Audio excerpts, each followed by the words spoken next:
Assalamualaikum warahmatullahi wabarakatuh. Bertemu lagi dengan saya Bidan Deva di channel Bidan Muda Aceh. Ya, halo teman-teman semuanya. Baik, di pertemuan kita kali ini saya akan membahas tentang penyebab sulit hamil atau faktor-faktor kesuburan. Nah, sebelumnya bagi teman-teman yang mengenal saya, jangan nanti malah ditanyain, yang buat konten kok belum punya dede. Nah, itu panjang ya ceritanya ya, itu panjang ceritanya dan lain faktornya di luar dari faktor yang saya sebutkan di sini. Dan doain aja semoga saya juga cepat bisa menyusul. Amin ya rabbal alamin. Baik teman-teman semuanya, adapun beberapa penyebab sulit hamil atau faktor-faktor kesuburan itu ada beberapa faktor. Nah, di sini saya akan menjelaskan tentang yang pertama faktornya, yang kedua nanti kita akan menjelaskan juga tentang preventifnya atau pencegahannya, dan nanti berikutnya kita akan menjelaskan juga tentang kuratif, yaitu cara penanganannya ya.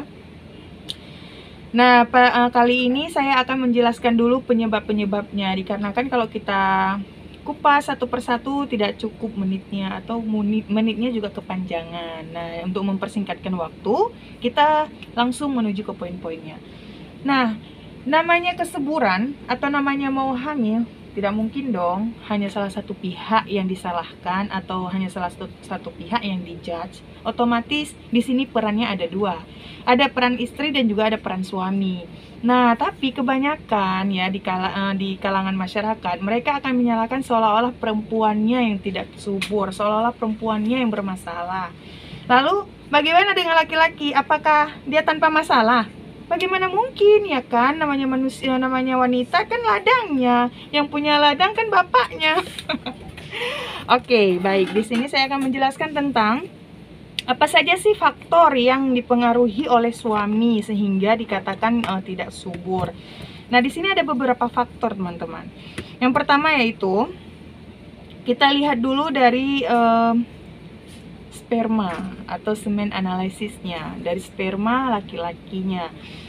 Bagaimana dengan spermanya?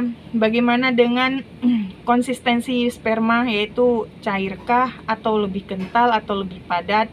Kemudian dari bentuknya sempurna atau tidak. Nah, itu bisa dicek dengan mikroskop ya.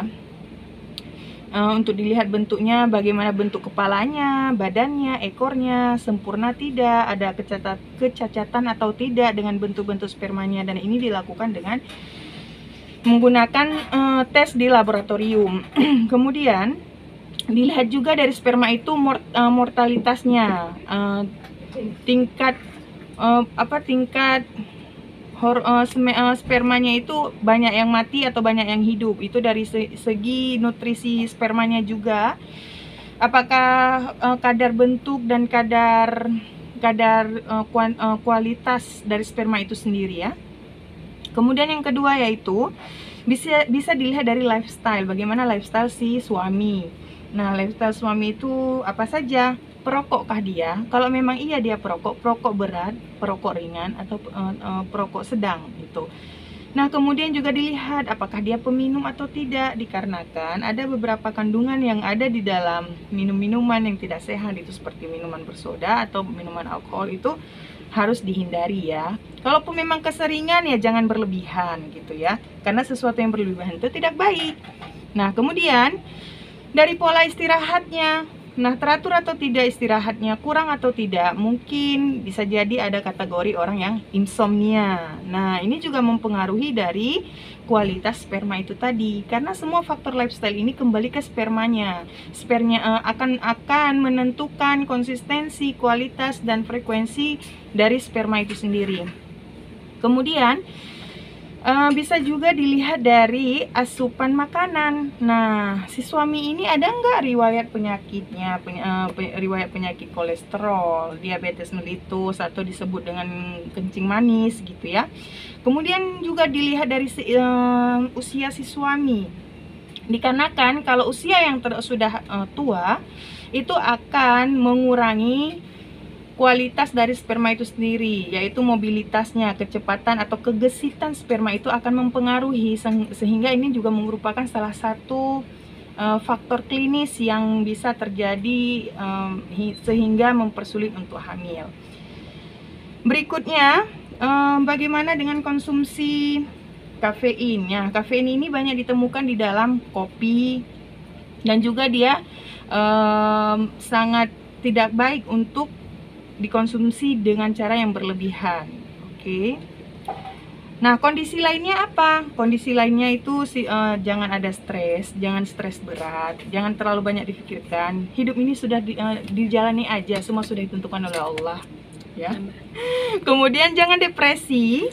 Berikutnya bagaimana dengan kondisi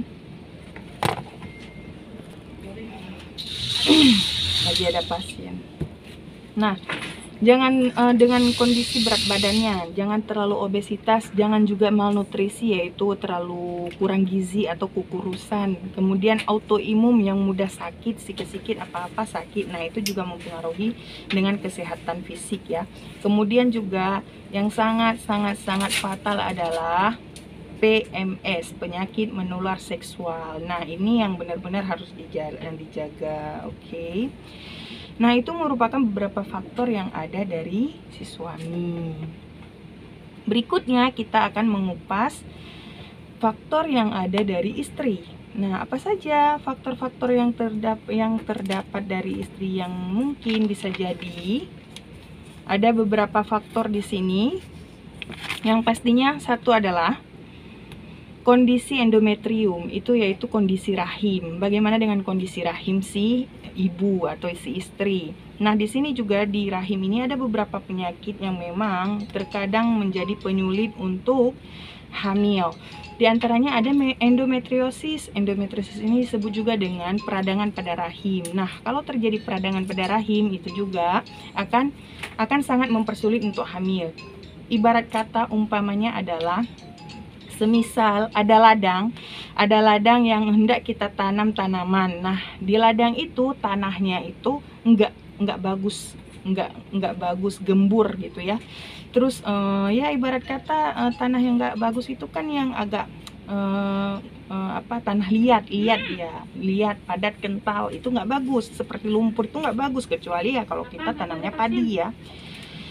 Nah, umpama kata seperti itu. Kemudian di di rahim itu ada fibroid, ada seperti daging tumbuh, tapi nggak semuanya sih. Ada beberapa orang juga dengan fibroid, dengan adanya fibroid atau daging tumbuh di dalam rahim bisa juga dia hamil. Nah, itu semua kuasa Allah ya, kita kembali kepada Allah. Yang penting kita manusia adalah berusaha. Kemudian permasalahan dalam rahim juga itu ada kista. Nah, kista ini juga ada beberapa hanya sebagian persentase, dan dia bisa dilihat dari ukuran kista itu sendiri. Apakah ukurannya sudah besar ataukah masih kecil? Nah, itu bisa nanti dilihat dari bentuk kistanya. Itu juga nggak semata-mata bisa mempersulit, tapi itu juga merupakan salah satu faktor pendukung ya. Karena ada juga sih pasien saya di sini, waktu saya kerja di sini, ada juga pasien dengan kista 8 cm dan dia alhamdulillah masih bisa hamil kok. Jadi ikhtiar ya ibu-ibu, jangan khawatir kalau ada yang kista. Insya Allah berdoa, yakin insya Allah bisa. Oke. Berikutnya, wah sepertinya panjang ini topiknya untuk perempuan.